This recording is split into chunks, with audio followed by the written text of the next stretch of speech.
Samantala, magdamag na inulan ng Davao Oriental, kaya nagkaroon na naman ng pagguho ng lupa doon. Hirap man sa kanilang sitwasyon dahil sa pinsala ng Bagyong Pablo, pinipilit ng mga residente na maipagdiwang ang Kapaskuhan. Live mula sa Katiil sa Davao Oriental, nakatutok si Salima Refran. Salima.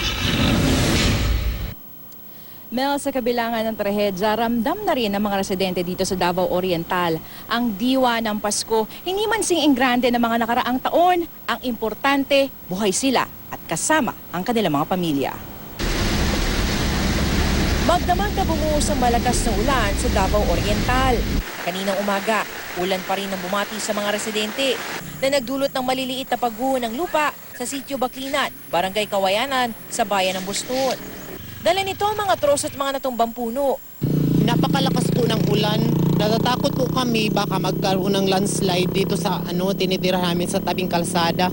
Di kalayuan, inabutan namin nagkakabit ng mga naisalbang Christmas decorations ang mga batang ito. Ang streamer na may kadagang Merry Christmas, kahit sira-sira, masaya pa rin babati sa nasirang kapilya.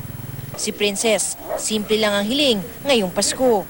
Kahit na na nga po kami ng bagyo, pero para tuloy pa rin po ang Pasko. Sana po makagawa na rin po kami ng bahay. At nagpapasalamat din po ako na wala pong nasaktan sa aming pamilya nung may bagyo pa. Sa bayan ng Katiil, bumuhos din ang ulan. Ganito kahirap kapag umuulan at wala kang bubungan, basang-basa lahat ng gamit at halos bumahana dito sa buong bahay. Maswerte na lamang itong bahaging ito dahil merong trapal. Dito kasi natutulog yung mga residente. Kasabay ng buhos ng ulan, ang pangungulila ni Lolo Benito. Ang mga dekorasyong parol, isinabit daw nila ng asawang si Lola Leopolda. Pero si Lola Leopolda dinala sa Davao City dahil sa hika. Sa halos 5 dekada nilang magkasama, itong unang Paskong magkahiwalay sila. Ngayon lang na panahon nga kami nagkahiwalay. Gusto mong uwi, maghintay ako. Ang simbahan, puspusan ng ginagawang pag-aayos. Ang donasyong trapal, ikinakabit na. Sa panahon ngayon ng pagsubok, importante raw na maramdaman pa rin nila ang diwa ng Pasko. Yun man ang importante sa Christmas, hindi man yung material na bagay. The best celebration of Christmas is the fact that God the Father sent forth His only Son.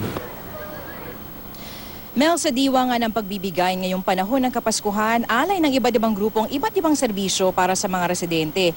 Namigay na mainit na lugaw sa pagbuhos ng ulan, habang ang mga bata binigyan ng pagkakataong maglaro at magsaya bilang bahagi ng isang stress debriefing activity. Sa mga susunod na araw naman, mamamahagi na ng Noche Buena packs para sa mga residente. Mel, sa ngayon nakararanas naman tayo ng mahinahinang pag-ambon at malakas na hangin. Mel? At gayon na nga sa Lima, ngayon sa mga oras na ito, ang ating GMA Kapuso Foundation team ay nasa Compostela Valley para magsagawa ng medical mission. Antabayanan mo dahil bukas nandiyan naman sila sa Davao Oriental. Maraming salamat sa iyo, Salima Refran.